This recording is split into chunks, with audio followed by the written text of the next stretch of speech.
প্রিয় দর্শক সবাইকে স্বাগত জানাচ্ছি। তো বরাবরের মতো আজকে চলে আসলাম সেই গ্রামে।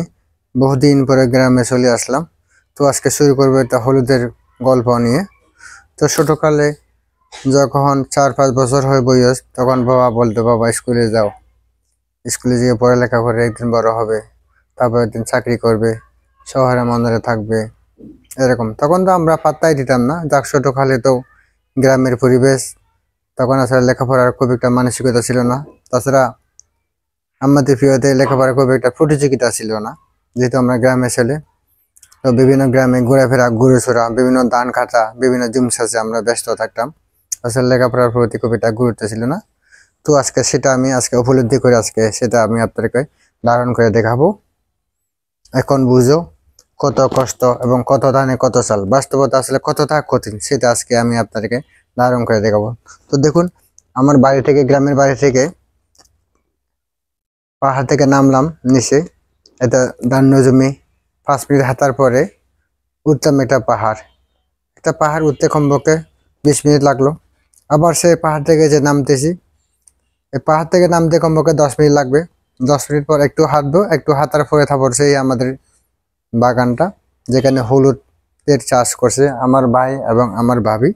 তো আজকে অনেকদিন পরে গেলাম, হাজব্যান্ড ওয়াইফ, আমার সাথে আমার ওয়াইফকে নিয়ে গেলাম ভিডিও ধারণ করার জন্য। ভিডিও ধারণ করতেছে, তো আমি করতেছি।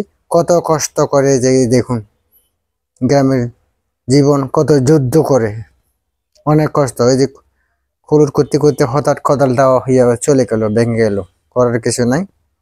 এই যে মাটি থেকে কুড়ার পরে মাটি থেকে আবার হলুদতে আলাদা করা অনেকটা কঠিন, এতটা সহজ না। এতে কুড়ার পরে আবার সিদ্ধ করানো হবে, সিদ্ধ করাবে, শুকানো হবে রোদ্রে শুকার পরে আসবে শহরে আসার কথা। এটা মেশিনের ভাবে গুঁড়া করা হবে, তারপর মানুষের প্রতিটি মানুষের হাতে পৌঁছে যায়। দেখুন কত কষ্ট করে। আসলে বাস্তবে এটা না ধরা পর্যন্ত কেউ বুঝতে পারে না কতটা কষ্ট করে গ্রামের মানুষ। আজকে সেটা আমি আপনাকে ধারণ করে দেখালাম, এবং শেষ পর্যন্ত আজকে আমি দেখাবো। ওই যে দেখুন কিভাবে আলাদা করা হলুদটা কিন্তু এখনো পরিপক্ক হয় নাই। পরিপক্ক হতে আর বেশ কতদিন সময় লাগবে, মোটামুটি আরো প্রায় 1 মাস লাগবে এটা পরিপক্ক হইতে। দেখ, আমি গেলাম ছোটকালে যে কষ্ট করছিলাম, সেটা অভিজ্ঞতা কতটুকু আছে সেটা আমি একটু প্র্যাকটিস করলাম, এবং পাশাপাশি আপনাদের একটু দেখানোর চেষ্টা করছি।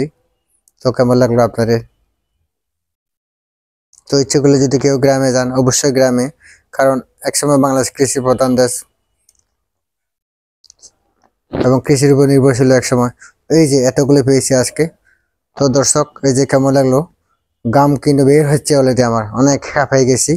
তো দেখুন কত কষ্ট করলাম, কেমন লাগলো। সবাইকে অসংখ্য ধন্যবাদ, সবাই ভালো।